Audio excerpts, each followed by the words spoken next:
오늘 시간에는 천국복음 20번째 시간입니다. 천국에 관한 겨자씨 비유와 누룩 비유는 어떻게 해석해야 되는가 하는가라는 제목으로 함께 말씀의 은혜를 나누기를 원합니다. 천국 비유가 많이 나와요. 마태복음에 엄청 많이 나오는데 짧게 7가지가 모아 있는 것이 마태복음 13장입니다. 그래서 보통 일반 사람들이 마태복음 13장 하면은 천국 비유장이라고 말하죠. 고린도서 15장 그러면 부활장 이렇게 얘기하듯이, 마태복음 5장, 6장, 7장은 산상수훈 이렇게 얘기하듯이 마태복음 13장은 천국장이다 또는 천국 비유장이다 라고 그렇게 얘기할 만큼 잘 알려진 비유가 7가지가 나옵니다. 그 중에서 2가지는 들었습니다. 씨 뿌리는 자의 비유, 그 다음에 곡식과 가라지 비유는 지난 시간에 했고요. 오늘은 이제 2가지 비유를 하게 되는데 뉘앙스가 비슷합니다. 나중에 또 2가지 비유가 뉘앙스가 비슷하게 또 나와요. 이 2가지가 비슷한데, 하나는 이제 겨자씨 한 알 비유와 누룩 비유입니다. 한 알의 작은 겨자씨가 나무가 돼서 크게 되었다라는 것이고, 누룩이 있는데 이렇게 퍼져나가서 다 부풀게 되었다라는 그런 거죠. 근데 문제는 뭐냐면 이것을 해석하는 데에 지금까지 2가지 흐름이 있다는 것입니다. 저도 이 2가지 흐름 속에 때로는 일반적인 그 해석과 또 다른 의미 해석을 2가지를 같이 이렇게 왔다 갔다 하면서 해석을 해왔어요. 근데 이제 저도 이제 성경에 대해서 보는 눈을 하나님이 주시고, 그래서 이제 제대로 된 해석을 할 수 있도록, 지금도 온전하지는 않겠지만 그래도 예전보다는 더 온전함에 더 가까이 나아갔기 때문에 오늘 해석하는 것은 그 전에 해석한 거 좀 다를 거예요. 그래서 저는 지금도 늘 고민입니다. 주님, 제가 해석하는 것을 다시 뒤집지 않도록 해야 될 텐데, 그렇다고 해서 그때 주신 은혜가 없는 건 아니에요. 다 있어요. 그때 그렇게 해석하는 대로 다 또한 은혜가 있습니다. 은혜가 없다는 게 아니에요. 근데 보다 더 정확히 해석을 한다면, 주님이 주시고자 하는 본래적인 그 하나님이 주신 그 은혜와 뜻을 알 수가 있는 거겠죠. 할렐루야. 그래서 저에게 특별히 하나님께 이 땅에 말씀을 전할 수 있어요. 특히 천국 말씀을 전하고 회개를 외치라고 했기 때문에 천국 말씀에 관한 한, 제가 시간이 지나면 우리나라에서 모든 사람들이 천국으로 물어보려면 정병진 목사에게 가시오. 할렐루야. 그렇게 돼야 되지 않겠어요? 우리나라 앞으로 한 5년 10년 지나서 천국 물어보려면 인터뷰를 이리 와야 돼. 할렐루야. 그렇게 돼야 되지 않겠어요? 그렇기 때문에 저는 그렇습니다. 저는 이 땅에 하나님이 보내신 그 목적이, 주님께서요 말씀을 하시는 거예요. 많은 영적인 지도자들 통해 말씀을 하는 거예요, 저한테. 그래서 저의 분량이 어느 정도, 여러분도 모를 거예요. 저도 몰라요. 분량이 어느 정도 될지.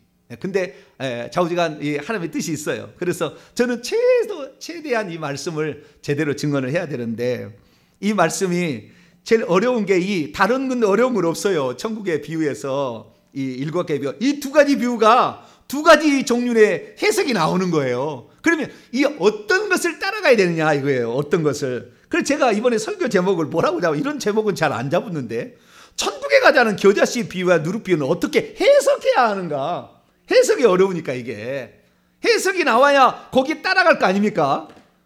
비유인데 해석을 해야죠. 뭘 빗대서 얘기한 건데. 그래서 해석을 해줘야 되는데 이 해석을 잘못하면 안 된다는 거예요. 그래서 지금까지 하나님께서 저를 훈련시키시고 준비케 하셔서 지금까지 한 것을 종합해서 오늘 이 비유를 이제 어느 정도 우리가 완성작품을 말하기는 어려울 것 같아요. 그러나 지금까지 나와 있는 모든 것을 다 통틀어서 이것을 해석하면 이런 거다. 그래서 우리는 이 해석에 따라서 이것을 사모하자라고 오늘 말씀을 마치려고 합니다. 자, 그러면 해석이 어떤 게 있는가, 2가지 있다는 걸 우선 말씀을 드릴게요. 여러분들도 어떤 것이 맞는지 한번 생각 한번 들어보세요. 첫째 해석입니다. 첫째 해석은 둘 다 아주 작은 것인데 퍼져나가서 커진다라는 거예요. 둘 비유가. 그렇기 때문에 이거 뭐냐, 천국이라는 것은 처음에 시작할 때는 별것 아닌 것 같지만 이것이 점차적으로 커져서 커져나간다는 거예요. 이 사도 바울의, 그러니까 누가가 말했던 사도행전 1장 8절에 가면 복음이 증거될 때 예루살렘과 온 유대와 사마리아와 땅끝까지 퍼져나가듯이 이 겨자씨 한 알이 나중에 관목이 되고, 이 관목이 나중에 큰 나무가 되잖아요. 이렇게 점차 이게 커지듯이 이 천국이라는, 이 처음에 천국에 대해서 얘기를 해도 사람들이 안 듣겠지만, 이것이 희한하게 하나님은 천국 자체에 능력이 있어서 이 말씀을 듣는 사람들은 와, 그런 말이었어 라고 천국에 관심을 갖고 천국을 사모하는 사람이 많아져서 점차적으로 주님 오실 때 되면은 주님이 들어야 될 그 사람들 모두가 다 이 천국 말씀을 듣고 사모하는 사람이 생기고 천국을 도전하는 사람이 생길 것. 할렐루야. 그런 쪽 해석이 하나가 있어요. 맞을까요? 틀릴까요? 맞겠죠. 네, 뭐 지금까지 뭐 이렇게 해왔는데 뭐 틀렸다 하겠어요. 네, 그런 쪽에, 그래서 천국의 확장, 네, 천국의 확장, 천국이 안 전달 것 같지만 지금 제가 천국을 외치니까요, 상당히 많은 사람이 천국에 관심 가져요. 진짜입니다. 왜냐하면 가짜 천국 전하는 사람도 많거든요. 가짜 천국, 가짜가 아닌 진짜를 전한 그런 말씀을 드려야 되잖아요. 누군가 하나는 그런 사람을 전하는 사람이 있어야 될 거 아닙니까? 가짜를 전하는 사람 중에, 가짜 아니고 진짜만 전하는. 그래서 이 천국에 대해서 관심을 안 가질 것 같은데, 지금 시대는 이제는 온라인으로 다 열어버렸어요. 누구든지 말씀을 듣기를 삼아서 검색만 하면 다 들을 수가 있잖아요. 예전에는 자기 교회만 했다고, 우리 교회만 했다고, 우리 교회만. 우리 교회인데, 우리 교회가 이 10,000명 있는데 들을 수 있는 사람은 5명밖에 없어. 그럼 어떻게 되는 거예요? 그게 망하는 거지, 뭐. 들을 기가 없는데 어떻게 할 거였어요? 네. 그런데 지금은 이 사람의 한계를 이제 이 코로나로 열어버렸어요. 그럼 누구든지 지금도 온라인 방송을 듣는 사람이 있다고요. 누구든지 들어. 그래서 들어보고, 아, 이게 진짜다라는 사람은 거기에다가 자신의 삶을 거는 거예요. 내가 이 땅에 살다가 한번 죽기는 죽는데 어떻게 방면 내가 가치 있는 삶이냐 들어보고 결정할 수 있다면 할렐루야. 저 종이 말하는 것이 하나님의 진짜 성령이 종인지 아닌지 이 진짜 사람들은 아는 거죠. 내가 어디에다가 지금 힘을 써야 되고 어디에다가 물질을 써야 되고 어디에다가 내가 기도를 드려야 될지를 아는 거죠. 그래서 이제 지금의 시대는 이제 열어버렸어요. 그래서 천국이라는 것이 지금 제가 볼 때는 막바지 온 것 같아요. 천국 복음이. 이 인터넷을 열어버리게 된 게, 이 온라인 예배로 열어버리게 된 게 이게 마지막인 거예요. 때가 됐어요. 때가 거의 다 된 거예요. 그래서 지금 열어버리기 때문에 이 천국의 확장성을 두 가지 비유로 얘기했다. 두 가지 비유로 얘기했다는데, 여기에는 또 굳이 나누자면은, 겨자씨 비유는 사람이 내 남자로 돼 있고요.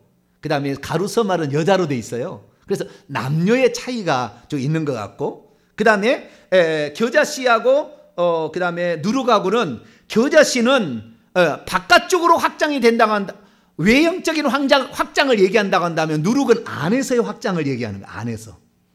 아시겠죠? 약간의 뉘앙스의 차이는 있어요. 그런데 좌우지간 그 천국은, 천국 복음을 들었으면 그 천국 복음을 들은 사람들이 점차적으로 그 복음을 듣고 또 다른 사람에게 전해가지고 점차적으로 예루살렘과 온 유대와 사마리아 땅끝까지, 예수님의 표현을 빌리자면 제자들만 들었는데 그 제자들과 그 다음에 그 제자들로 말미암아 복음을 전달받은 또 다른 사람, 그 사람이 또 다른 사람에 전해가지고 땅끝까지 주님이 들어야 될 복음을 들어야 되고 예정한 사람들이 다 듣게 되는, 그 상태로 간다는 것의 해석이 첫 번째 해석이 있습니다.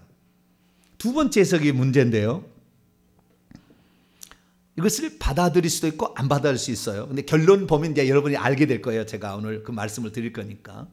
이 두 번째 해석은 뭐냐면, 이 두 개의 비유에 나오는, 두 가지 천국 비유에 나오는 예화들이, 그 나오는 그 예화가 부정적인 측면을 가지고 있다는 겁니다. 그러니까 여기에 새가 나오고 그 다음에 누룩이 나오잖아요. 새라는 것은 쪼아먹는, 그러니까 그 씨 뿌린 자의 비유를 보면은 새가 그 밭에 씨를 뿌렸는데 쪼아먹어 버렸잖아요. 그러면 그 새가 누구냐? 해석을 해놨어요, 성경에. 자, 마가복음 4장을 볼까요?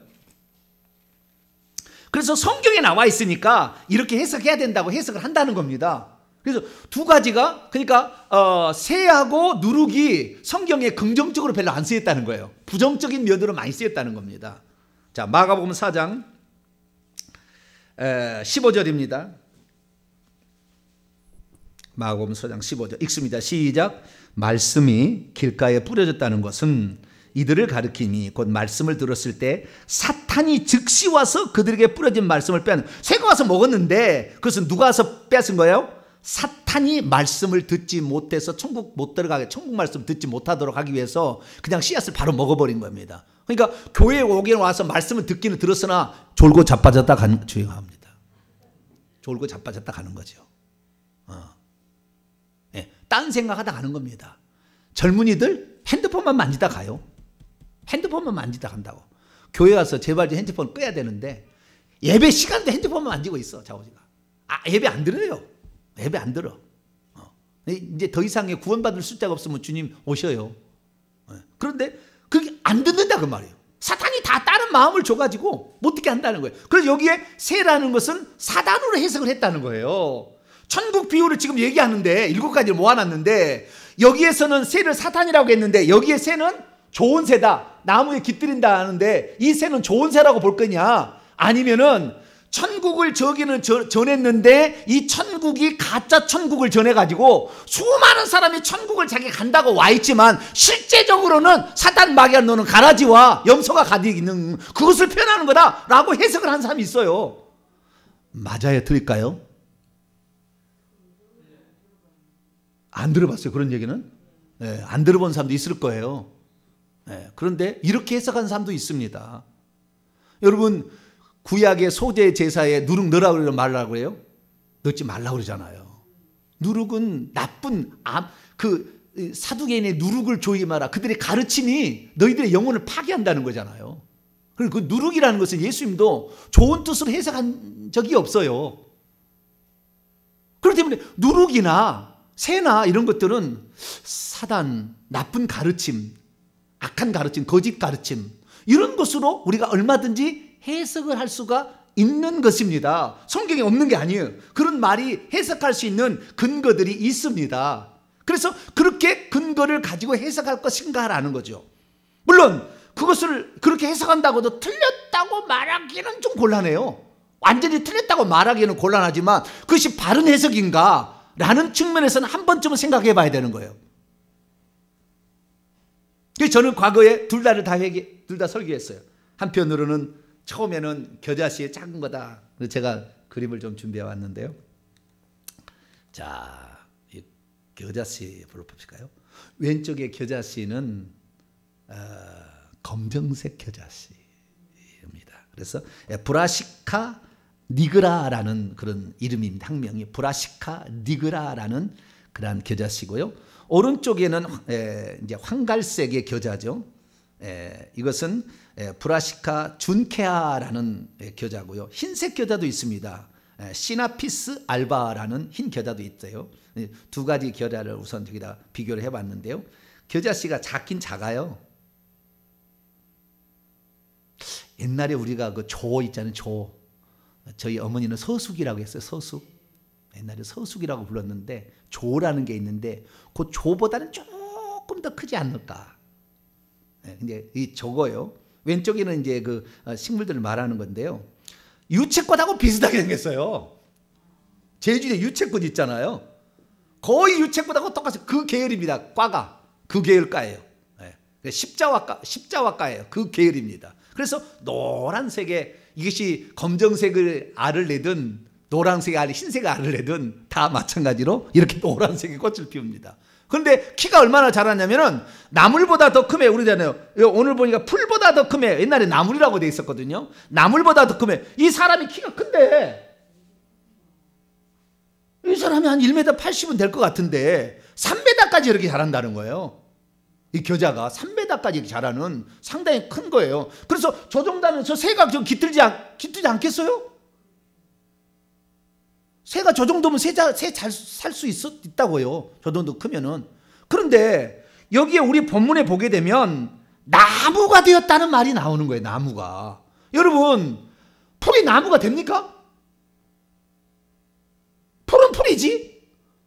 풀이라는 거하고 나무 차이는 뭔지 아세요? 풀이라는 것은 1년이나 2년 2년 3년이면 죽는 걸 풀이라고 하는 것이고, 나무라는 건 계속 살아있는 걸 저 죽을 때까지 계속 살아있는 거예요.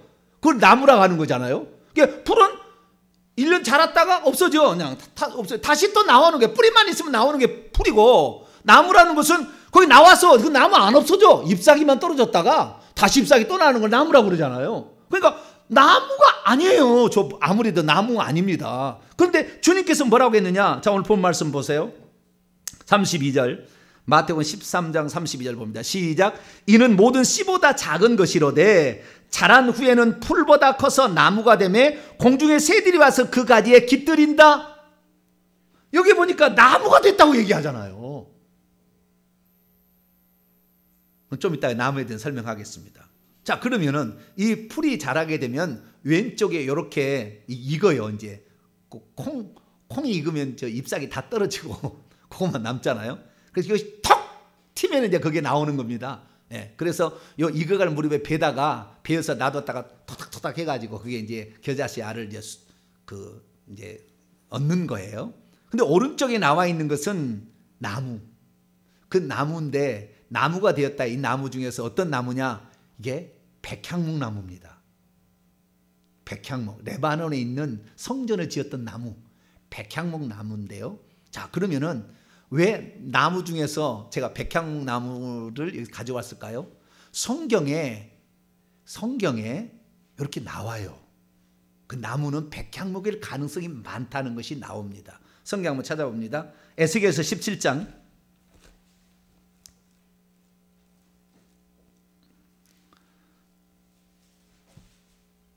에스겔서 17장 22절 23절까지 봅니다. 에스겔서 17장 22절에서 23절까지를 보도록 합니다.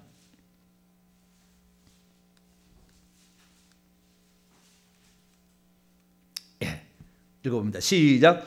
주 여호와께서 이같이 말씀하시되 내가 백향목 꼭대기에서 높은 가지를 꺾어다가 심으리라. 내가 그 높은 새 가지 끝에서 연한 가지를 꺾어 높고 우뚝 솟은 산에 심되 이스라엘 높은 산에 심으리니 그 가지가 무성하고 열매를 맺어서 아름다운 백향목이 될 것이요 각종 새가 그 아래 깃들이며 그 가지에 그늘에 살리라. 예, 그러니까 새가 깃든다는 그 나무는 백향목일 가능성이 많아요. 성경에 이렇게 나오니까. 한 번 더 나오는데요. 자, 다니엘서 4장을 한번 열어볼까요?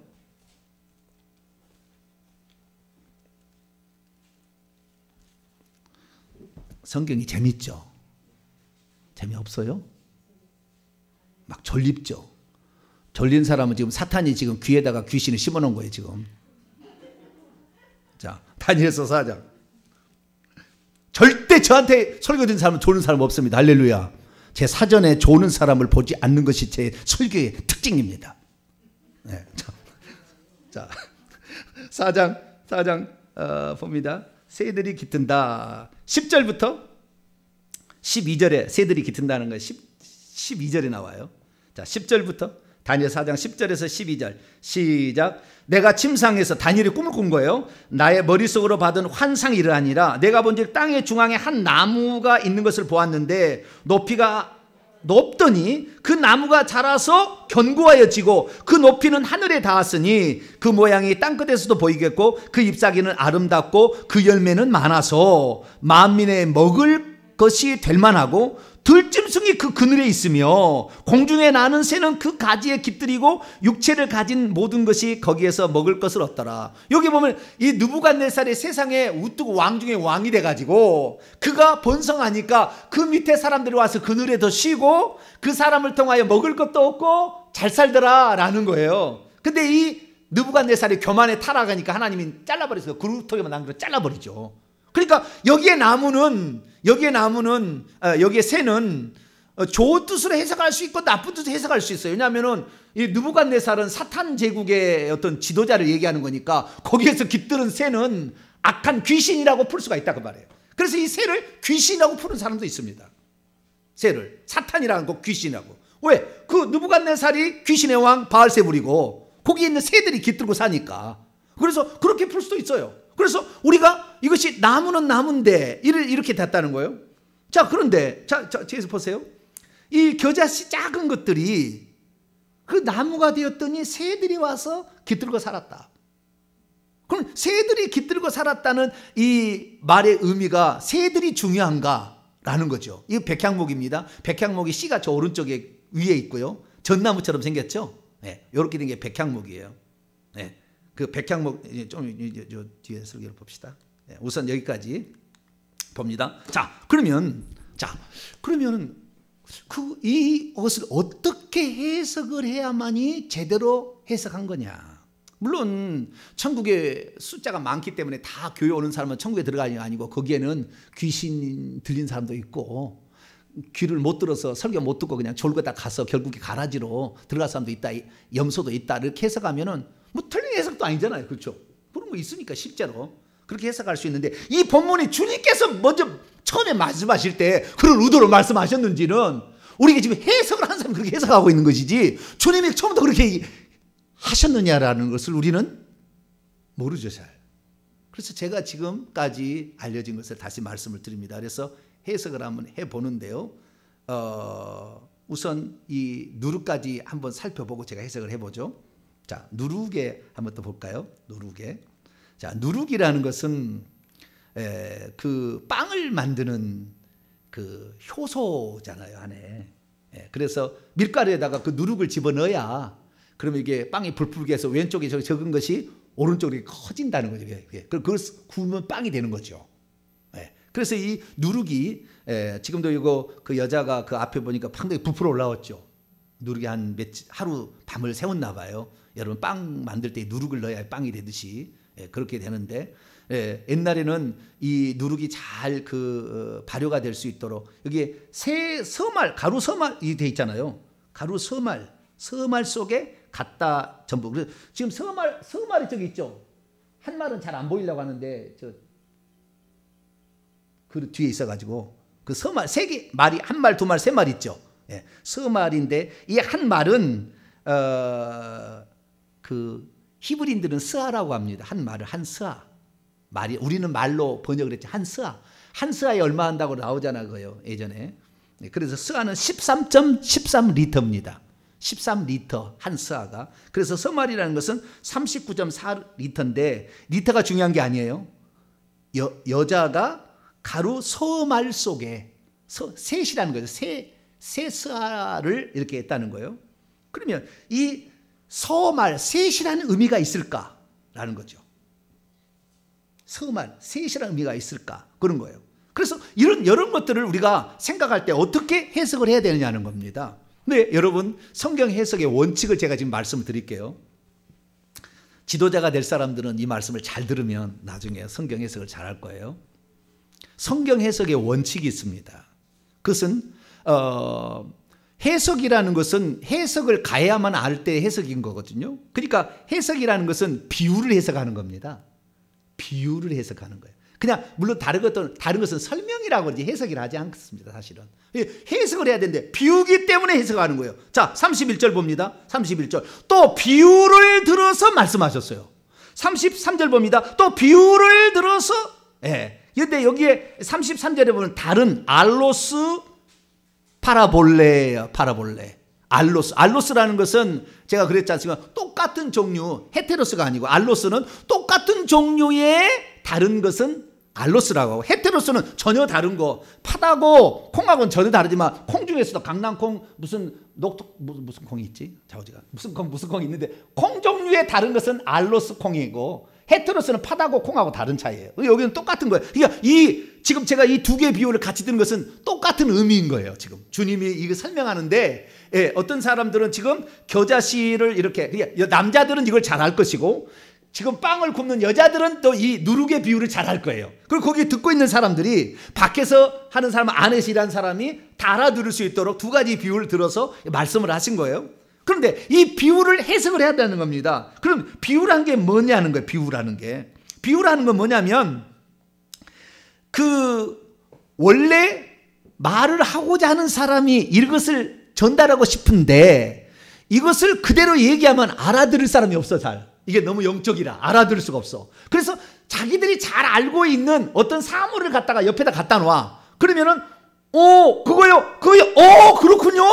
이렇게 알아들어. 옆에다가 이렇게. 그래, 파라볼리라는 것은 옆에, 파라라면 옆에다가 물건을 갖다 놔가지고 비교를 해봄으로써 이런 의미였구나 라는 것을 깨닫게 하는 것이 비유라는 것입니다. 근데 이건 비유예요. 비유. 그래서 지금 천국이라는 것을 천국이란 실제를 설명해 주면은 이 땅 사람이 알아들을 수가 없어요. 사실 진짜 다 그렇습니다. 천국에 우리하고 상상을 초월합니다. 이게 우리의 언어로 알아들을 수 있도록 주님께서, 그래서 전부 다 천국은 대부분 다 비유로 말씀했어요. 왕의 아들의 혼인잔치의 비유, 열처녀의 비유, 달란트의 비유, 양과 염소의 비유, 다 비유로 얘기한 거예요. 왜? 천국의 실상을 얘기 좀 못 알아들으니까. 그래서 우리에게 그 비유로 가르쳐요. 그런데 우리가 잘 알고 있는 소재들을 갖다 놓은 거예요, 옆에다가. 그러면 그런 의미였네 라고 이제 알아듣는 것이 비유인 겁니다. 그런데 비유 중에서 비유가 두 가지가 있는 겁니다. 비유가. 그래서 이제 이것이 성경 해석에 아주 중요한 영향을 미치는 겁니다. 일반적인 비유가 있고요. 풍요라는 알레고리 비유가 있어요. 비유가 그냥 비유가 있고 알레고리 비유가 있습니다. 알레고리 비유는 뭐냐? 제가 써왔는데 누가 이렇게 얘기한 게 있어서 제가 보여드리겠습니다. 알레고리 비유라는 것은 풍요라고 말하는 겁니다. 뭐라고요? 풍요. 비유는 은유입니다. 은유. 정확히 말하면 은유고요. 풍요는 알레고리는 풍이라고 그래요. 근데 둘 다 비유법에 속합니다. 둘 다 비유법에 속하는데 성경에는 비유뿐만 아니라 풍요에 속하는 그런 장르도 가끔씩 나타납니다. 그러면 비유하고 풍요는 뭐냐? 실체를 알려주기 위하여 그와 비슷한 것을 옆에다 갖다 놔가지고 설명을 해주므로 실체가 뭔지를 깨닫게 해주는 것은 비유예요. 그런데 풍요는 좀 달라. 풍요는 뭐냐면은 본 뜻은 숨겨버리고 비유하는 말만을 숨겨진 뜻으로 암시만 해줘요. 되게 어렵죠? 학자들이 하는 말은 어렵습니다, 원래. 그래서 학자들이 하는 말은 생각 안 하셔도 됩니다. 제가 설명을 할 테니까 그러면은 풍요가 뭔지 이렇게 설명하면 알아들을 거예요. 비유가 있고 풍요가 있는데 이것은 우리가 비유라는 것은 원래 어떤 것을 다른 것의 곁에 갖다 놓음으로 비교한다는 뜻으로서 심오한 사상이나 어려운 이야기를 일상에서 볼 수 있는 실례를 빗대어 쉽게 명료하게 설명하는 이야기의 전개 방법이 비유인데, 비유 중에서도 풍요가 있다는, 알레고리가 있다는 거예요. 알레고리는 뭐냐?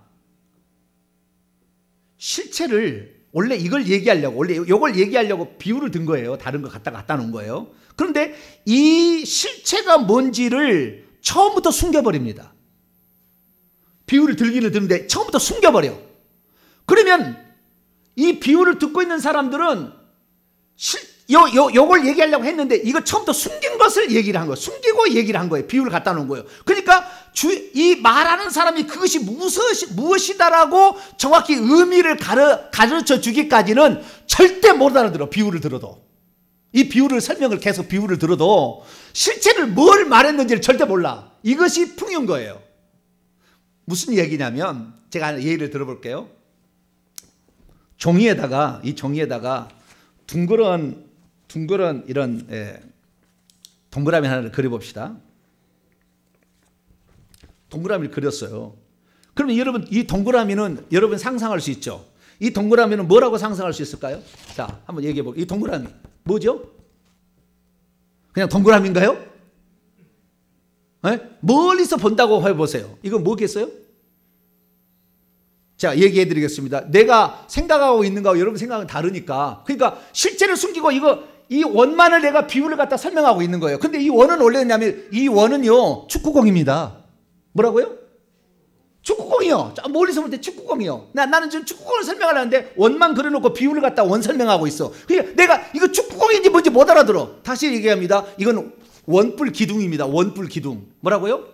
꼭지점이 쪽 원뿔 기둥으로 있다고. 여기 이렇게 돼 있다고. 근데 멀리서 볼 때는 원밖에 안 보이지. 그렇잖아요. 그러니까 내가 이것을 원뿔 기둥이라고 얘기하지 않은 한 저 듣는 사람은 동그란 걸 비유를 내가 계속 설명해 주고 있어. 못 알아듣지. 다시 얘기합니다. 원기둥입니다. 이건 내가 원기둥이라고. 원기둥. 동그랗게 원기둥.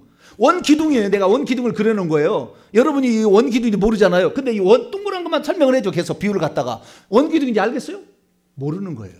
이것을 풍요라고 하는 겁니다. 한 단계 더 들어가는 거예요. 그래서 그 화자가 그것이 무엇인지를 밝혀주지 않은 한 그 비유를 다양하게 해석할 수가 있어요. 다양한 방법으로 해석이 될 때 그것을 뭐라고 하냐면 그것을 풍요라고 한다 그 말이에요. 풍요의 방법을 해석할 때는 짝풀이로 합니다. 어떻게 한다고요? 짝풀이.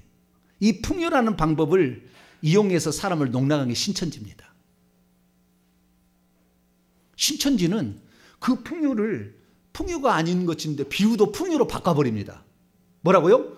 비유를 풍요로 바꿔버려.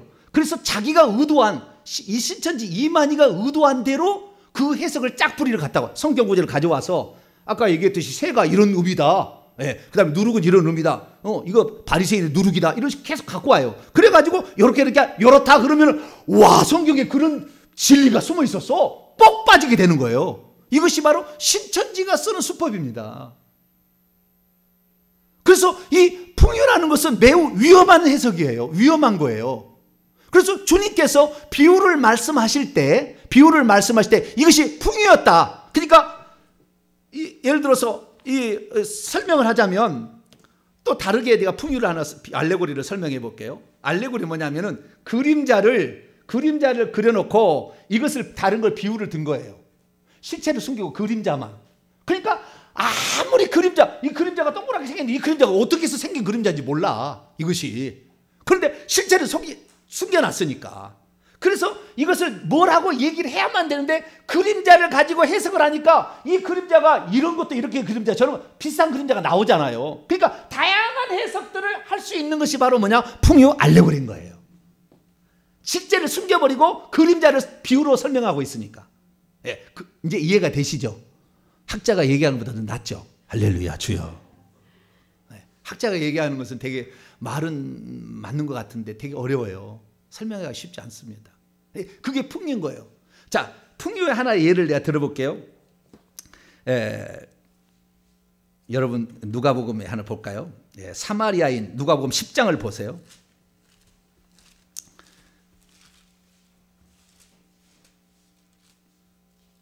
강도 만난 자, 여리고에 강도 만난 자 있잖아요. 여리고 강도 만난 자를 풍요로 한번 해서 이것은 풍요일까요? 비유일까요? 비유입니다. 이건 비유예요. 풍요가 아닙니다. 그럼 비유하고 풍요를 어떻게 할 수 있느냐? 풍요라고 한다면 화자만 그걸 알기 때문에 반드시 설명을 해줘요. 그래서 예수님께서 마태복음 13장에 7가지 비유를 드는데 그 중에서 2가지는 풍요였고 알레고리였고 나머지는 비유였어요. 2가지는 뭡니까? 씨 뿌리는 자의 비유, 그 다음에 곡식과 가라지의 비유는 주님이 설명을 해줘요. 이것은 이것이고 이것이고 짝풀이로 설명을 해주는 거예요. 이것은 씨 뿌리는 자는 인자고 밭은 세상이고 다 설명을 해줘. 아시겠죠? 곡식은 천국의 아들들이고 가라지는 악한 자 아들들이 다 하나하나 짠 걸 다 이렇게 설명해 주는 거예요. 왜? 그것은 화자만 알고 있기 때문에. 그래서 이것이 비유가 아니고 풍이었다고 한다면 반드시 주님이 설명을 해줘요. 설명을 해주는 것을 풍이라고 그러는 것이고 설명이 없는 것은 전부 비유로 봐야 되는 거예요. 그런데 그 설명이 없는 비유를 풍요로 해석하면 그게 이단이 될 수가 있는 거예요. 그때부터 이단이 될 수가 있는 거예요. 그래서 이단이 되지 않도록 하기 위해서 사도 바울이 생각해낸 성경 해석법이 있으니 이 성경 해석법을 모형론적 성경 해석법이랍니다. 따라합시다. 모형론적 성경 해석법. 알레고리컬 성경 해석법이 아니고 이것은 위험해서 폐지했습니다. 초기에 200년대까지 쓰다가 안 써요. 교회가 지금은 안 씁니다. 근데 지금 그것을 21세기에 갖고 와가지고 쓰니까 사람이 확 빠지는 거예요. 왜? 그런 해석을 들어본 적이 없거든. 그래서 우리가 주님께서 가르쳐준 그 방법을 보게 되면은 비유인데 똑같은 비유인데 그림자를 갖다가 다른 것에 곁대서 설명해 주는 것은 이거 실체를 모르니까 주님께서 설명해 줬을 때는 그것을 풍요라고 하고, 자, 선한 사마리아인 설명에 여기에 사마리아는 누구고 여리고는 뭐고 강도는 뭐고 제사장은 뭐고 레위인은 뭐고 기름과 포도주는 뭐고 두 대나를 보고 설명해 주세요? 안 해줬어요? 안 해줬잖아요. 그럼 이건 뭐예요? 비유인 거예요, 비유. 비유라는 것은 뭐냐면 모든 것을 다 일치하지 않아도 그 중심 주제만 딱 그것만 얘기하는 거예요. 주님이 도적같이 온다라고 했을 때 주님이 도적같이 온다는 건 돌발적 재림을 가리키는 것이지 은밀한 재림을 가리키는 것도 아니고 보석을 훔치러 오는 도둑도 아니라고. 그런데 많은 사람들이 이것을 어떻게 해석해요? 은밀하게 온다고 가르쳐버리고 그 다음에 보험을 훔치러 온다고 가르칩니다. 잘못된 해석이라고. 왜? 만약에 그렇게 풍의적으로 했다면 주님께서는 해설을 해줬겠죠. 그러나 주님께서는 지금 앞뒤 문맥에 보면은 내가 어느 때 오는지 알지 못한다. 그래서 돌발적 재림을 설명하기 위해서 밤에 도적같이 온다고 했기 때문에 그 밤에 도적이라는 그 뜻이 여러 가지 의미로 뜻 수가 있는데 그 도적은 갑자기 온다라는 그런 의미의 도적인 것이지 은밀하게 온다는 도적도 아니고 보물을 훔치러 온다는 도적도 아닌 거예요. 근데 그렇게 해석하면 한 번도 들어보지 못했기 때문에 폭 빠지는 거예요, 거기에. 그래서 그때 그 어떤 의미라고 짝을 하나 딱 맞추는 거죠. 이거는 보물을 훔치러 왔다, 도적이. 그래서 성경 하나 갖고 와가지고 짝풀이 하는 것이 이것이 신천지예요.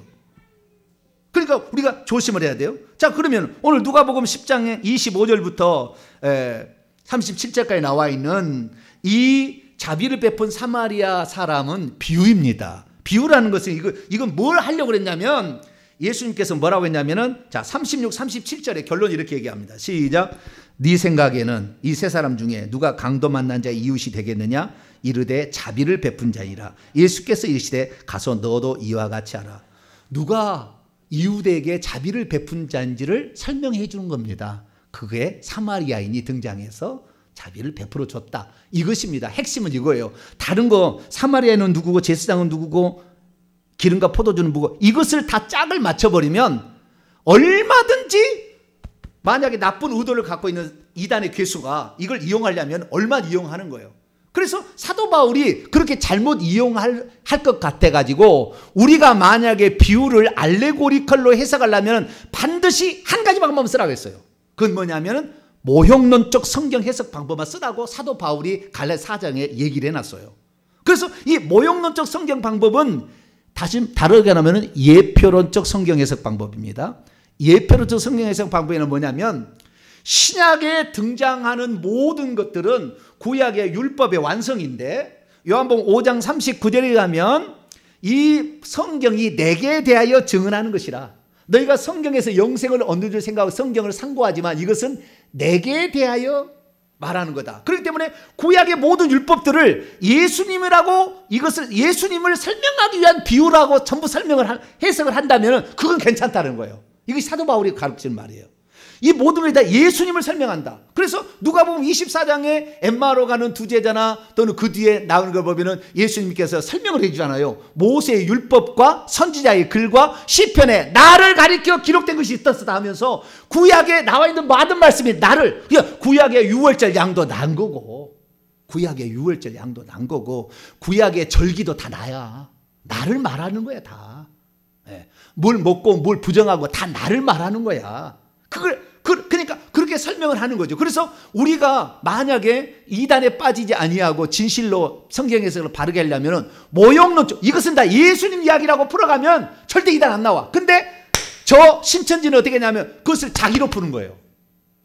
자기를 그래서 메시아를 만드는 거예요. 자기는 메시아라고 절대 얘기 안 해. 비유만 얘기하지. 자기는 나는 이긴 자, 나는 보혜사 이렇게 절대 얘기 안 해. 근데 그렇게 비유를 통해서 설명해 줌으로 알아차리도록 그 사람이 나는 이 얘기를 그렇게 하고 있어. 근데 말을 안 해. 말을 안 해주는데 듣는 사람은 그건 줄 알아.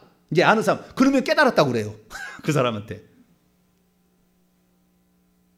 그래서 자 이것을 그러면은 모형론적으로 성경을 해석해 볼게요. 자 누가복음 10장 25절부터 여기에 어떤 사람 강도 만난 자는 죄인인 인간입니다. 왜? 예루살렘에서 여리고로 하나님의 도성에서 하나님이 계신 품에서 여리고 하나님이 없는 이방 가나안 땅으로 갔기 때문에 세상을 향해 간 거예요. 그렇기 때문에 강도 사단 마귀를 만날 수밖에 없죠. 그래서 사단 마귀가 그를 때려 거반 죽게 했어요. 거반 죽게. 그래가지고 결국에 우리 인간은 결국에 상한 갈 때고 꺼져가는 등불이요. 곧 꺼져 죽으려고 그래. 그때 누가 지나갑니까? 제사장이 지나가죠. 제사장은 당시 종교 지도자들로서 오늘날 목회자라고 얘기할 수 있겠죠. 그리고 레위인도 지나가는데 그냥 지나갑니다. 레위인은 그 제사장을 돕는 사람들이에요. 종교 지도자를 돕는 사람들이 이렇게 지나갑니다. 근데 둘이 지나갔어요. 근데 어떤 사마리아인은 자기가 아무런 관련이 없는데 여행 중에 있었다고 말합니다. 여행이라는 것은 우리 주님께서 여행을 떠난다고 얘기하잖아요. 달란트 비유에 보면. 그래서 주님께서는 이 땅에 여행으로 오셨고 또 여행을 갔다가 다시 오실 거예요.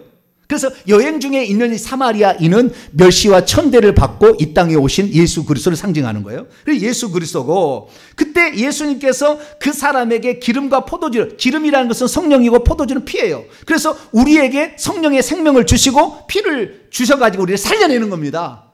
그 주막은 뭐냐? 살려낸 사람이 양육받을 장소, 교회를 주막이라 하는 것이고, 그 주막에서 혹시 부비가 더 들면, 그러니까 내가 와서 줄 거니까 돌봐주라 해서 그 주막에 있는 그 주막 주인들은 교회 지도자들이죠. 교회 지도자들. 그래서 교회 지도자들이 그 사람을 양육해서 천국에 갈 수 있도록 잘 준비하는 것. 이렇게 해석을 하면 이것은 모형론적 성경 해석입니다. 이것은 맞을 수도 있고 안 맞을 수 있어요. 한다면, 굳이 한다면 모형론적으로 얘기하고, 이것은 그게 아니라 자비를 베푼 자가 그 강도 만난 자의 이웃이다, 이거 설명하려고 한 거예요. 이거 하나 목적이지 예루살렘은 무엇이고 여리고는 무엇이고 이거 설명하려는 게 아니었다는 거예요. 그런데 굳이 해석을 해야 되는, 짝풀이를 한다고 한다면 그때는 어떻게 해요? 모형론적으로 성경을 해석하라는 것이 사도 바울입니다. 그 사도 바울은 그래서 이스라엘 민족이 유월절 양 출애굽할 때 유월절은 예수님이고, 구름 기둥 불 기둥은 성령이고, 그다음에 반석의 생수는 예수님 성령이고, 하늘에서 내린 만나는 만나다 다 그것을 모형론적으로 고린도서 10장에 해석하고 있는 것을 봅니다. 그래서 그렇게 해석해야 되는데, 그러면은 이것을 예수님께서는 얘기할 때 비유로 얘기했어요, 알레고리로 얘기했어요? 비유로 얘기한 겁니다. 그런데 모형론적이 아니고 알레고리로 해석을 해볼게요. 그러면 어떻게 됩니까? 제가 세력해 보겠어요. 이건 신천지가 쓰는 겁니다. 여기서 어떤 사람은 기존 교회 성도들을 가리킵니다. 성경 구절을 가져와서 짝짝 맞히는 거예요. 예루살렘에서 여리고로 내려갔다는 것은 기존 교회에서 신앙생활 하는 것으로서 그렇게 신앙생활을 계속해서는 내려가는 신앙생활을 하는 것을 가리킵니다. 여기서 강도를 만나는 것은, 강도는 사탄 마귀를 가리키죠. 거의 죽겠다라는 것은 기존 교회에서 신앙생활을 하게 되면, 기존 교회에서 신앙생활을 되면 영생을 얻지 못한 채 죽어가는 것을 가리킵니다. 기존 교회 목사들은 제사장들이고, 그 목사를 돕는 전도사들은 레위인들입니다. 이들은 실제적으로 이익만을 챙길 뿐이지 성도를 위해서 일하지 않습니다. 하지만 어떤 사마리아인은 비록 지금 기존 교회에서 배척을 받으며 2단 3단 하면서 2단 사이비 교주라고 비난하는 신천지에 약속된 목자를 가리킵니다. 그가 와서 비로소 강도 만난 자를 치료해 주기 시작하죠. 그때 사용한 것이 기름과 포도주입니다. 기름이라는 것은 누가복음 15장에 둘째 아들을 잔치했을 때에 그때 고기를 잡았다는 것이기 때문에 고기를 가리키는 것이고, 포도주는 요한복음 2장에 나오는 가나 혼인잔치의 포도주이기 때문에 잔치를 즐기는 것입니다. 그렇기 때문에 신천지에 오게 되면 이 날마다 말씀 잔치가 계속됩니다. 여기에서 말씀 잔치를 계속 참여한 사람은 그 말씀 잔치에 은혜를 받게 되는데, 그 잔치가 열리는 주막은 신천지 증거 장막 성전이고, 주막주인은 신천지의 각 지파의 지파장이며 사명자들입니다. 그리고 두 데나리온은 초림에 예수께서 떠나가셨다가 다시 오신 2000년의 시간이니까 곧 이제 천년왕국이 시작됩니다. 그 중에 14만 4천 명이 드시오. 시작은 뭐라고 했어요? 이 선한 사마리아인 비유를 알레고리로 해석한 거예요. 알레고리는 본인의 나쁜 의도로 쓰면 다 쓸 수 있어요. 얼마든지 갖다가. 이렇게 위험한 거예요. 그런데 지금 사람들이 신천지를 몰라, 그걸. 그래서 문제가 된 거예요. 성경에서는 뭐를 이야기를 한다면 반드시 설명을 해준 거예요. 그래서 씨 뿌린 자의 비유를 들으라, 이건 이거다. 곡식과 가라지의 비유를 들으라고 설명을 해준 거예요. 그래서 이 마태복음 13장의 7가지 비유 가운데 2개의 비유는 알레고리이기 때문에 예수님이 설명을 해준 거예요. 나머지는 5가지는 설명을 안 해줬어. 그러면 한 가지 중심 주제만 있는 거예요. 거기에 서말이 중요한 게 아니고, 거기에 밭이, 거기에 무슨 나무가 중요한 게 아니고, 예? 나무는 모시고 이게 짝불이 하는 게 아니고 거기에서 지금 적은 것이 엄청 커진다라는 그 주제 하나를 말하기 위해서 쓴 거지. 그거 하나하나를 갖다가 대입해서 누룩은 모시고 무슨 모시고 이렇게 대입해가지고 다 맞춰가지고 결국에 자기가 생각하는 나쁜 의도로 쓰라고 이 비유를 드는 게 아니라 그 말이에요. 그렇기 때문에 이 마태복음 13장의 천국의 비유 가운데 두 가지, 가라지 비유와 누룩 비유는 비유입니다. 그래서 그 새가 사탄이라고 하고 누룩이 바리새인의 교훈이라고 해석하는 것은 잘못된 거예요. 정확히 말합니다. 그것은 지금 알레고리컬로 성경을 해석한 거예요. 그렇게 하지 말라고 주님께서 분명히 가르쳤는데 그걸 쓴 겁니다.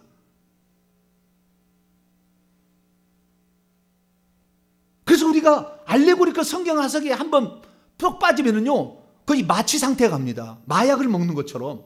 왜? 이런 뜻이 있었나? 이런 기쁜 뜻이 있었나? 이런 식으로 늘 가다 보면은 엉뚱한 데로 가는 거예요. 지금 다시 원조로 돌아와서 이 겨자씨 비유와 그 다음에 이 누룩의 비유는 천국의 특성, 그 천국의 강력한 능력, 죽지 아니하고 그 천국의 생명의 능력이 계속해서 크게 더 성장을 시킬 것이고 더 많이 퍼져나가서 사람들에게 이 천국에 들어오는 많은 사람들을 만드는 도구가 된다. 그래서 이 천국 말씀을 너희가 전할 때 네가 핍박받고 죽을 거 막 고난당해서 죽을 것 같지만 걱정하지 마라. 네가 하는 그 말이, 천국의 말이 결국에서 어떤 사람들은 받을 것이고 이 말씀을 받게 되면은 이 말씀에 따라서 결국에 그 사람이 천국에 들어오는 사람이 생기니까 너희들이 핍박받고 내가 혹시 죽어 한다고 염려하지 마라.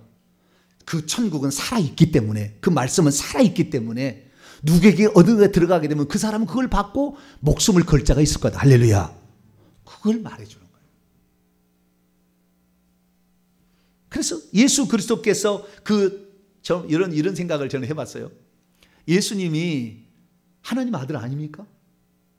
그런데 결국에 예수님을 따르는 제자를 몇 명만 했어요? 12명 만들었잖아요. 그것도 하나 잃어버렸네. 네? 나 같으면 우리 예수님이 5만 명 목회를 못하겠어요? 50만 명 목회를 못하겠어요? 그럼 생각해 보시라고. 근데 왜 12명만 얘기했을까요? 여러분, 이 마지막 시대는요, 2013년부터인가요? 주님 말씀하셨어요. 더 이상 큰 교회 안 쓴다고.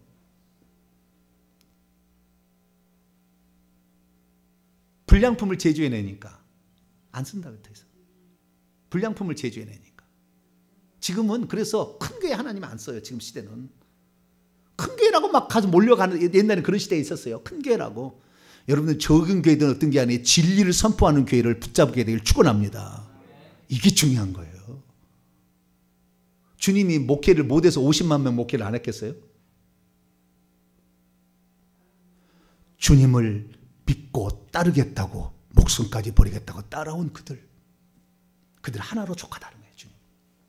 그러면 그가 또 다른 사람에게 그 생명을 나눠주면 이것은 적어서 아주 작은 씨앗 같지만 그 생명에 능력이 있어서 그 생명은 이 겨자씨 하나 작은 것도 생명이 있잖아요. 그래서 아까 3m가 자라잖아요. 자랄 수 있다. 누리게 아주 적은 것은 너의 영향력은 지극히 적다 할지라도 그 영향력은 계속 뻗어갈 거다. 뻗어갈 거다. 그래서 예수님께서는 그 초기 단계의 제자들만에게 천국을 전했지만 점차 전 세계로 확장되어 가서 마침내 모든 사람들에게 안식처를 제공해 주는 참다운 천국의 안식처에 들어가게 만들어주는 것이 바로 이 천국 복음이다. 할렐루야. 그것을 전해주고 있는 것입니다. 그렇기 때문에 혹시 천국의 확장이 나로 말미암아 내가 죽어간다고 해서 너무 걱정할 필요 없어요. 천국의 말씀의 씨앗이 떨어지면 반대하는 세력이 있다 할지라도 그 천국 운동을 그 누르게 한번 그게 딱 들어갔는데 그것을 어느 누구도 차단할 수 없어요. 사단도 안 되는 거예요. 그래서 우리는 하나님께서 하실 일을 믿어야 됩니다. 할렐루야. 제가 이렇게 천국 복음을 전한다 할지라도 어느 사람 기도 안 들고 채널 돌리고 안 봐요. 뭐 어쩔 수 없죠. 뭐. 그러나 어느 사람은 그걸 볼 때 목숨을 건다 그 말이에요. 여기에 생명이 있다고 알고. 그래서 이 천국 복음을 전하는 걸 사단이 그렇게 방해하려고 하지만 이 사단은 그렇게 방해 못한다는 것입니다. 오늘 저와 여러분은 그 천국 복음을 지금 듣고 있습니다. 할렐루야. 이 천국 복음을 듣고 있는 자가 복입니다. 선지자들과 그리고 의인들이 이것을 들으려고 그렇게 구약의 선지자들을 원했으나 듣지 못한 사람이 너무나 많았다. 너희의 눈은 봄으로 너희의 귀는 들음으로 복이 있도다. 할렐루야. 그랬다는 거예요. 그래서 마태복음 13장에 천국 비유할 때 꼭 하는 말이 들을 게 있는 자는 들으라 이렇게 얘기한다고. 다른 데는 그런 얘기 잘 안 하는데 여기는 이렇게 들을 게 있는 자는 들으라. 이게 천국 말씀이 잘 안 들릴 수가 있다는 거예요. 그래서 이 천국 말씀이 들리게 하기 위해서 때요 귀 막고 있는 이 귀신들을 뽑아내야 되는 겁니다. 이게 회개밖에 방법이 없어요. 이거 안 뽑아내면은 안 들려요. 10개를 제가 얘기했어도 10개를 못 듣고 한 개나 0.5개 듣다 가는 거예요. 이 회개를 많이 하시기 바랍니다. 깨끗한 그릇일수록 이 말씀이 엄청난 강력한 파워 있게 들어옵니다. 그런데 깨끗하지 그러지 않는 사람은 쓸데없는 소리가 자빠졌네. 이렇게 생각합니다. 네, 뭐 어쩔 수 없어요. 우리는 그러면 어떤 사람이 될 것인가? 날마다 우리의 마음밭을 옥토밭으로 길가나 돌짝밭이나 가시떨기 말고 옥토밭으로 기경하세요. 할렐루야. 말씀을 듣고 깨달으려고 몸부림을 쳐야 되고 그 말씀을 깨달았으면 인내로서 결실하기 위해서 대가를 지불해야 되는 거예요. 그냥 뭐 거저 그냥 천국에 그냥 왕래한 사람 된다. 옛날엔 다 그렇게 배웠어요. 나는 그렇게 가르쳤고 제자 훈련할 때 다 그렇게 가르쳤어요. 언감생심 언감생신이에요. 안 돼요. 대가를 지불하지 않았는데 자신의 영에게 가난하지 않았는데 그 영이 천국에서 부한 자가 되기 위해서 자기가 이 땅에 육신이 가난한 그것 때문에 육신을 채우기 위해서 부자 되고 잘 먹고 살기 위해서 그것만 노력하고 있고 영이는 그냥 거지로 있는데 이것을 관심 안 갖고 있는데 어떻게 천국에서 하나님 보좌 가까이 갑니까? 어떻게 땅을 기업으로 차지합니까? 불가능한 거예요. 오늘도 우리에게는 하나님 말씀이 들려지고 있습니다. 이 놀라운 운동력, 이 생명력, 이 확장성은 어느 누구도 막아낼 수 없어요. 그래서 오늘도 한 사람의 변화, 나는 여러분 한 사람 한 사람이 좋은 겁니다. 할렐루야. 여러분 한 사람의 기도가 얼마나 많은 효과를 나중에 드러낼지 나중에 우리가 결론을 보게 될 겁니다. 그때까지 이 천국 복음을 듣고 주님의 이 천국의 능력과 확장성과 그 다음에 이 능력들은 우리가 주님께서 말씀하시니까 믿고 많은 거 하지 않아도 하나라도 성실히 잘 감당함으로 이 천국 복음이 계속 퍼져서 더 많은 사람에게 전달될 수 있도록 노력하는 저와 여러분 되시기를 간절히 바랍니다. 거룩하신 하나님, 오늘 겨자씨와 누룩의 비유를 어떻게 해석할 것인가를 들었습니다. 우리 주님이 사도 바울에게 가르쳐준 바대로 성경을 제대로 해석하여서 주님이 원래 말씀하시고자 하는 그 의도대로 받아서 우리가 그 말씀에 더욱더 집중할 수 있도록 도와주옵소서. 우리 주 예수 그리스도의 이름으로 기도하옵나이다.